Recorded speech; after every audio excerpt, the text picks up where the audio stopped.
Oke, selamat datang di Bovir musim 1 episode 1. Di episode perdana ya, gua mau ngebahas soal pendidikan di Indonesia. Intinya gaji guru harus dibikin 25 juta sebulan lah. 25 juta sebulan per guru ya. Ya, ada. Terus harus ada, nggak boleh ada katrol gitu, nggak boleh ada pengkatrolan nilai ya. Harus ada transparansi yang benar-benar transparan. Harus ada benar-benar transparansi. Maksudnya transparan gimana? Maksudnya adalah orang tua dan murid itu sama-sama tahu apa hasil sesungguhnya dari anak, dari si murid gitu. Lalu yang ketiga, harus ada standarisasi nasional. Gue kurang suka sama gue kurang suka sama itu yang kebijakan dihilangkan UN. Menurut gue itu kebijakan yang aneh. Oke, kenapa gaji guru itu harus 25 juta? Ya anggaplah fantasis gede lah, 25 juta. Supaya orang tuh jadi tertarik jadi guru gitu. Orang tuh jadi berlomba-lomba jadi guru gitu. Ya iyalah, orang gaji 25 juta, anjing, siapa yang gak mau gaji 25 juta sebulan? Ya kan? Kalau ada perlombaan, ada persaingan untuk menjadi guru yang terbaik, untuk mendapatkan gaji 25 juta sebulan, maka yang akan mendapatkan gaji 25 juta sebulan itu adalah orang yang terbaik. Nah, ini berarti di sini harus, ya pemerintahnya juga harus benar, anjing. Nggak ada lagi orang dalam, nggak ada lagi titip menitip, kontol titip memek, itu nggak ada ya. Harus benar-benar terbuka gitu loh. Barang siapa yang bisa jadi guru yang terbaik, dapatlah 25 juta sebulan. Dan tentunya pasti ada orang-orang di Indonesia yang mau gitu loh, kalau digaji 25 juta sebulan. Lu karena dibayar tinggi, ya jadi berikanlah pelayanan yang tinggi juga dong, pelayanan terbaik juga dong. Gue gak tahu berapa gaji guru di luar negeri sana ya, tapi gue yakin pasti gajinya tinggi. Karena mereka sadar bahwa pendidikan yang berkualitas itu harus dipandu oleh guru yang berkualitas. Supaya dapat guru yang berkualitas ya, supaya ada guru berkualitas yang mau bekerja ya, maka lo harus membayar dia dengan gaji yang berkualitas juga gitu. Kesejahteraannya jadi mantap, orang pun kerja juga jadi semangat gitu. Yalah, orang gue digaji 25 juta, hidup gue tentram gitu kan. Sehingga akhirnya mereka akan memberikan pengajaran terbaik untuk si murid-murid ini gitu. Untuk si murid-murid ini, ya kan.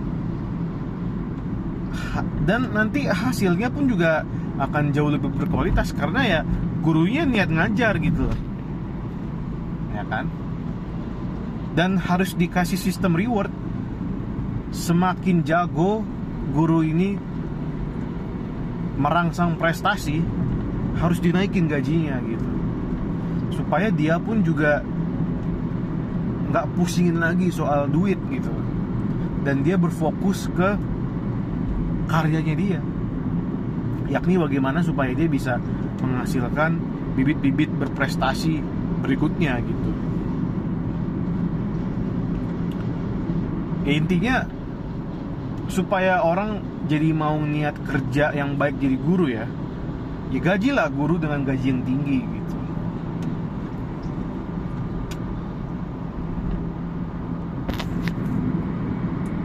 Oke, lanjut ke yang kedua. Untuk yang poin pertama, gue baru nyampe situ doang. Sistem yang transparan. Zaman sekarang nih ya, menurut gue ya, udah nggak perlu lagi adanya, ya mungkin nanti bisa dicetak, tapi ya harusnya orang tua tuh bisa memonitor secara real time gitu.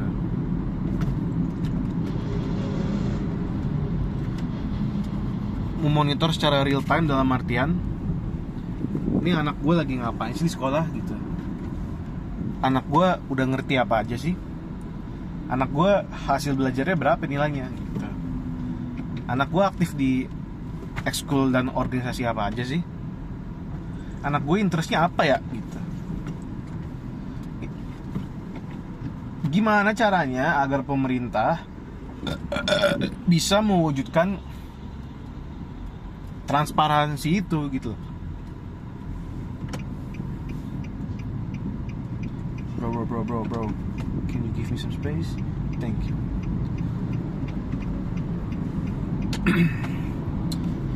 Misalkan nih, anak lu masuk ke sebuah SMA. Nah, setiap murid dan orang tua ya, at least di HP-nya lah. Kalaupun orang tua yang nggak punya HP, tolonglah berikan HP ke orang tuanya, anjing. HP 2,5 juta juga udah bagus lah. Masa negara nggak mau sih kayak gitu kan? Nggak harus, ya nanti bukan HP dibalikin lagi. Kasihlah HP untuk, jadi orang tua tuh punya dashboard ya, untuk memonitor anak ini kayak mana gitu, sehingga komunikasi langsung dari guru ke orang tua itu bisa terjalin dengan frekuensi yang tinggi dan terperinci lagi gitu. Jadi kan ceritanya gurunya sudah digaji, maksudnya ya dong, guru lu udah digaji mahal-mahal, ya lu harus memberikan etos kerja yang bagus dong, harus profesional dong. Makanya gurunya itu harus benar-benar bisa mapping nih. Ini kayak contoh nih, ada misalkan satu kelas isinya 20 orang. Oh ya, ntar gue mau bicara soal kelas dulu juga deh. Misalkan satu kelas isinya 20 orang ya, 20 orang ini 20-20-nya gurunya tuh paham gitu loh. Seenggaknya dia ngerti kalau anak ini tuh nggak bakat di ilmu matematika, anak ini tuh nggak bakat di ilmu IPA gitu. Mana buktinya? Ya buktinya nih, di soal ini dia jawabnya begini gitu kan, harusnya begini gitu. Dan semua itu tertera di sistem digital ini gitu, di dashboard ini. Si orang tua murid tuh bisa ngelihat, oh anak gue tuh nggak ngerti apa yang dimaksud dengan kopulasi. Oh anak gue tuh nggak ngerti apa tuh kambium ya. Oh kenapa nggak ngerti? Guru pun kembali menjawab, iya dia nggak ngerti karena dia mungkin tidak interest gitu, dia tidak tertarik. Karena kambium ini kan konsepnya adalah morfologi gitu. Apa sih ya, lu belajar tentang jeroan-jeroan tanaman gitu kan, atau lu belajar tentang sebuah sistem gitu. Karena konsepnya harus menganalisa gitu. Nah kayaknya anak lu emang gak punya bakat menganalisa gitu. Anak lu punya bakatnya menyanyi gitu. Jadi tidak apa-apa kalau misalnya tidak bagus IPA-nya. Saran saya, kalau dia suka menyanyi, belajarlah menyanyi biar jadi penyanyi yang bagus gitu. Jadi komunikasi antara guru dan orang tua tuh intens gitu. Orang tua tuh ngerti anak itu kayak gimana. sehingga kedepannya pun orang tuanya juga paham gitu loh, bahwa oh berarti anak gue nggak akan gue paksain jadi dokter, berarti anak gue nggak akan gue paksain belajar biologi gitu, anak gue nggak akan gue paksain masuk ke sekolah akuntansi negara, padahal anaknya sukanya teknik mesin. Sorry. Just kidding, mom. Nah, ketika terjadinya transparansi gitu ya, ketahuan nilainya tuh jelek di sini, bagus di sini, ya kan? Terus terperinci juga di sini kenapa jelek, alasannya ini, kenapa alasannya ini, karena ini, sehingga orang pun seenggaknya ini kan jatuhnya kayak informasi pribadi yang harus dijaga kan.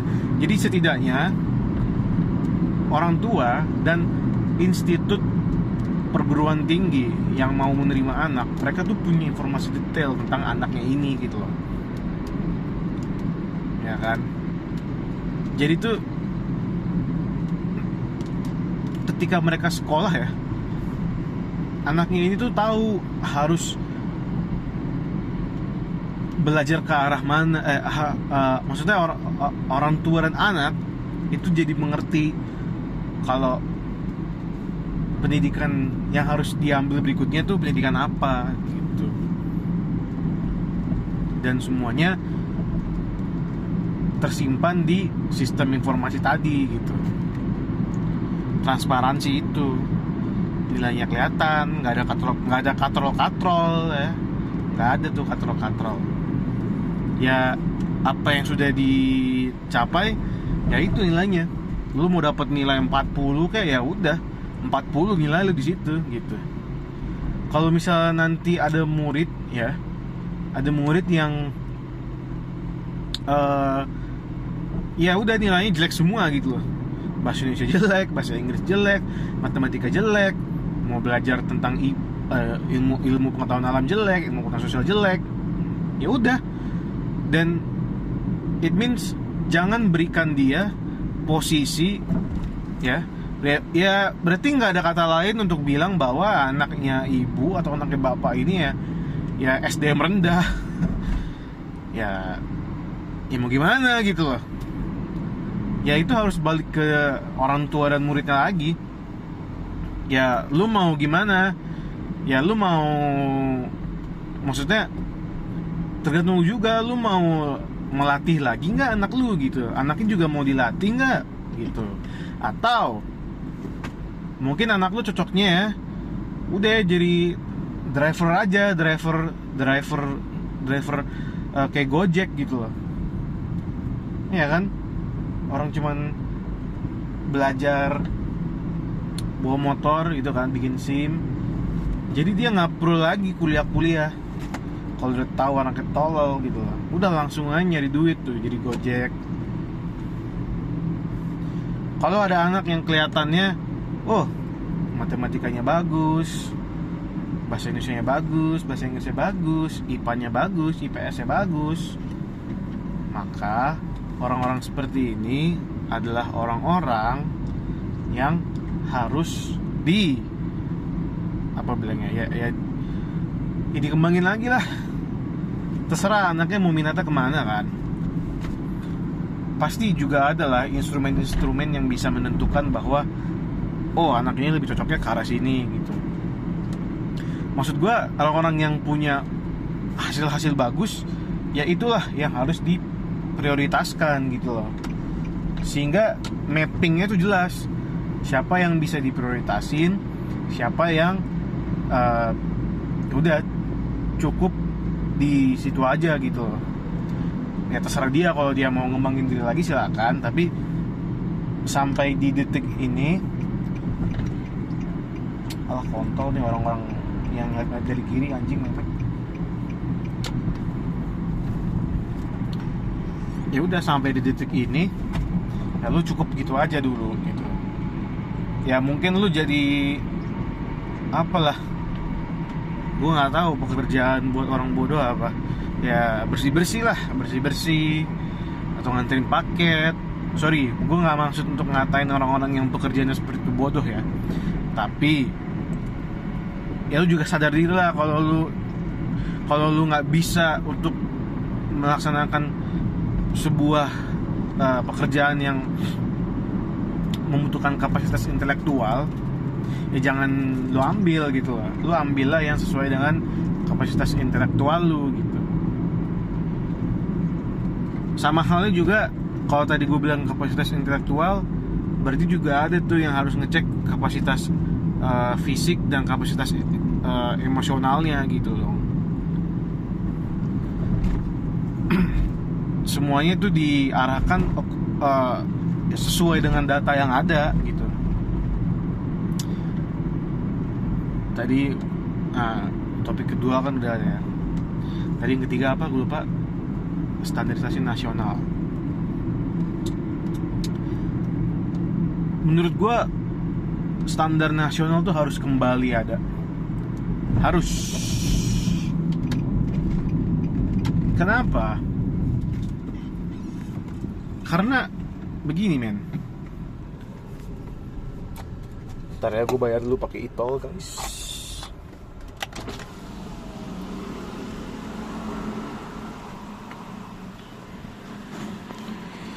Oke.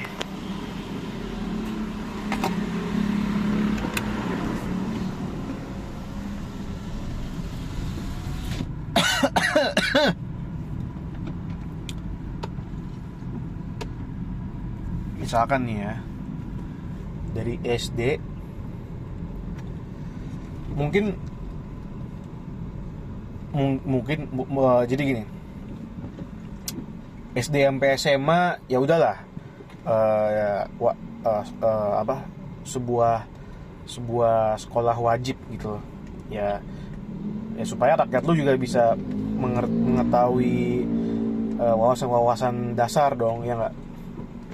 Ya kan, seenggaknya calon-calon penerus bangsa lu tahu gitu loh, bahwa mereka tinggal di Indonesia, pakai bahasa Indonesia, mata uangnya ini, terus mengenal sejarah ya negaranya sedikit gitu. Tapi kemampuan berpikir otaknya itu harus diukur. Karena kalau kemampuan atau kompetensi intelektualnya itu anjlok ya lu pasti nggak mau lah ngambil orang-orang kayak gitu, obviously.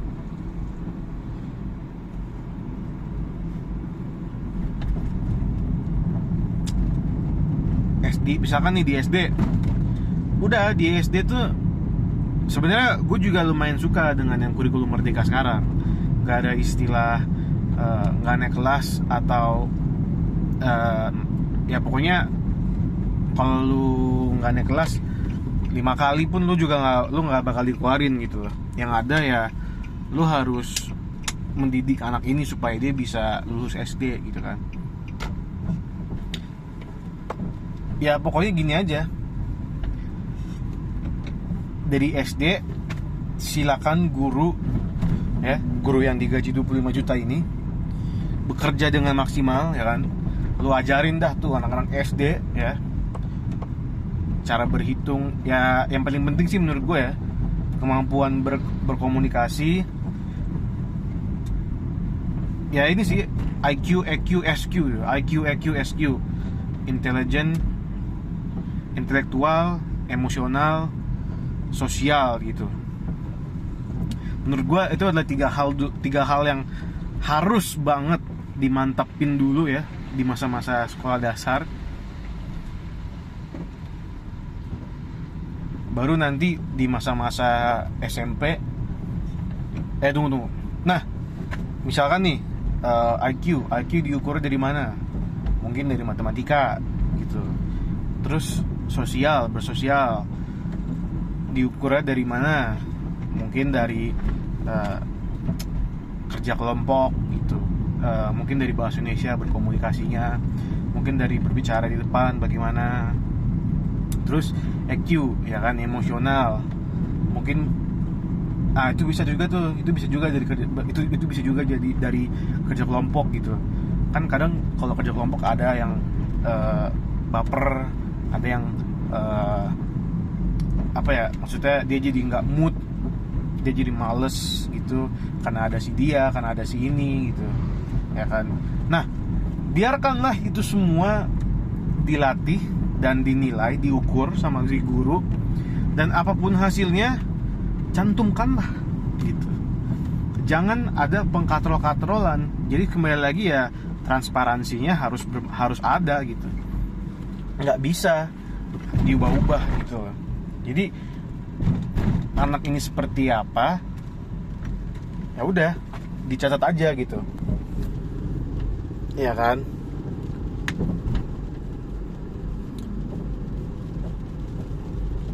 Barulah sampai dia sudah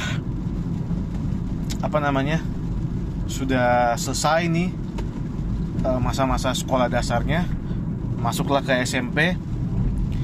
SMP mungkin masih tetap mungkin semuanya kali ya. Jadi dari jenjang SD, SMP, SMA itu harus mengutamakan IQ, EQ, SQ. Tapi mungkin materinya lebih ke yang lebih mendalam lah ya kan. Semakin ke atas berarti ya semakin terkerucut gitu. Tetap juga sama prinsipnya, dicatat aja gitu. Jadi murid ini tuh terdapat catatannya gitu loh, historisnya, dan kelihatan apakah ada perkembangan dari SD gitu. Apakah nilainya datar atau nilainya melusot atau nilainya naik. Nah ya kan, sehingga dengan sistem yang tadi tuh, yang dashboard tadi ya, kelihatan semuanya gitu loh. Nggak perlu lagi bikin rapor secara kertas gitu loh, yang dimana nanti bisa hilang juga. Ya mungkin kalau digital bisa dihack ya, tapi ayolah, pasti bisa lah dibikin jadi unhackable, nggak tahu sih. Ya tapi intinya menggunakan sistem digital kan jadi apa ya, praktis aja gitu. Orang tua tuh jadi tahu ini anak itu kenapa gitu. Nah, intinya sampai di tingkat SMA lu belajar aja, seberapa besar pengetahuan lu itu ditulis aja. Mau dapat nilai jelek ya, mau dapat bagus kayak ditulis. Ya lu mau kayak gimana pun tetap pindah gitu sesuai dengan umur lu.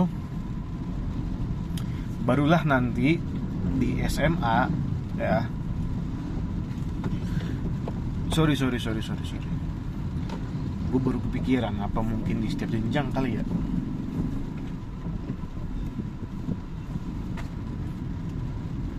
Tapi gue mikirnya kalau misalnya nanti di SMA dia enggak sih, kayaknya sampai SMA deh. Ya pokoknya dari SD sampai SMA ya udah, lu sesuai dengan umur lu aja gitu. Kalau berapa sih sekarang masuk SD? Ya kita taruh masuk SD itu minimal umurnya 6 tahun dan maksimal umurnya 6 tahun. Ya jadi harus 6 tahun, masuk SD harus umur 6 tahun. Yang artinya ketika dia lulus SD berarti 12 tahun, masuk SMP umur 12 tahun, masuk ke lulus SMP umur 15 tahun, masuk SMA umur 15, lulus SMA umur 18 tahun, udah punya KTP gitu kan. Nah, inilah the real test gitu loh. Jadi anak ini yang tadi gue bilang, selain dia udah kelihatan dengan sistem dashboard tadi gitu ya, dia emang minatnya di mana, bagusnya di mana. Kalau misalnya dia mau ngelamar ke jurusan matematika tapi nilai matematika jelek, ya pasti jangan dikasih lah anjing. Ya tapi intinya standarisasi nasional tuh mulai di SMA aja. Misalkan nih di SMA dibuka peluang untuk diploma dan pendidikan tinggi gitu.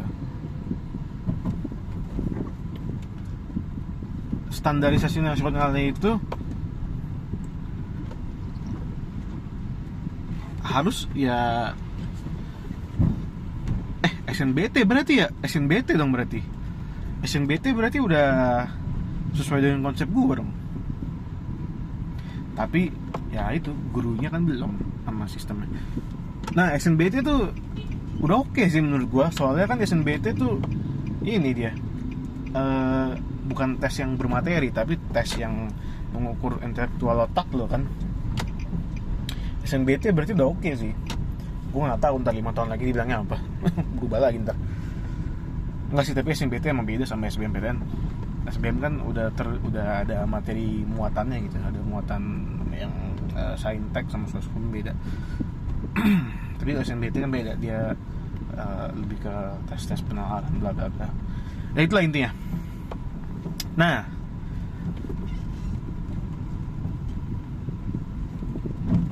tapi menurut gue jangan terlalu yang SNBT banget sih, tetap dimasukin juga nanti hasil SNBT gimana plus hasil dari itu rapor dia belajar 12 tahun wajib.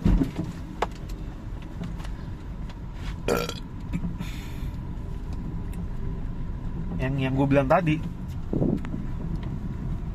orang-orang yang bisa lolos standar nasional gitu ya, orang-orang seperti itulah yang harusnya direkrut sama negara. Untuk apa ya? Untuk kepentingan negara.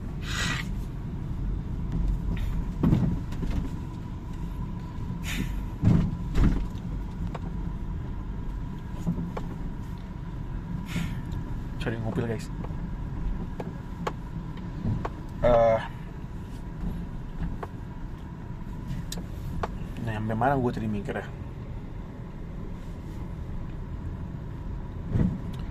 Standarisasi nasional. Oke, kalau dia bagus, ya dia direkrut negara atau direkrut sama, dalam artian institut negara ya. Silakan ambil mereka. Tapi buat mereka yang kapasitasnya itu masih kurang ya, dalam artian orang-orang tolol, ya udah berikan saja mereka langsung sebuah pekerjaan gitu loh.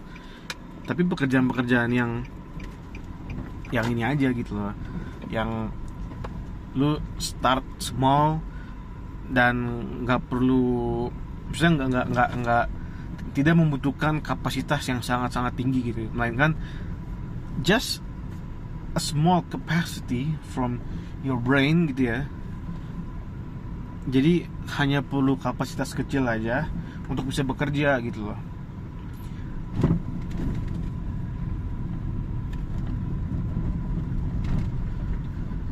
Oke, gue harus menghentikan dulu videonya karena gue sudah sampai di tujuan gue.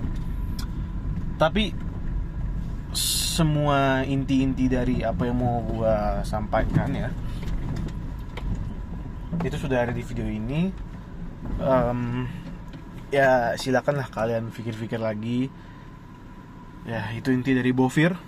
Jadi terima kasih sudah menonton sampai habis, dan semoga bisa membuka pikiran Anda untuk berpikir. See ya.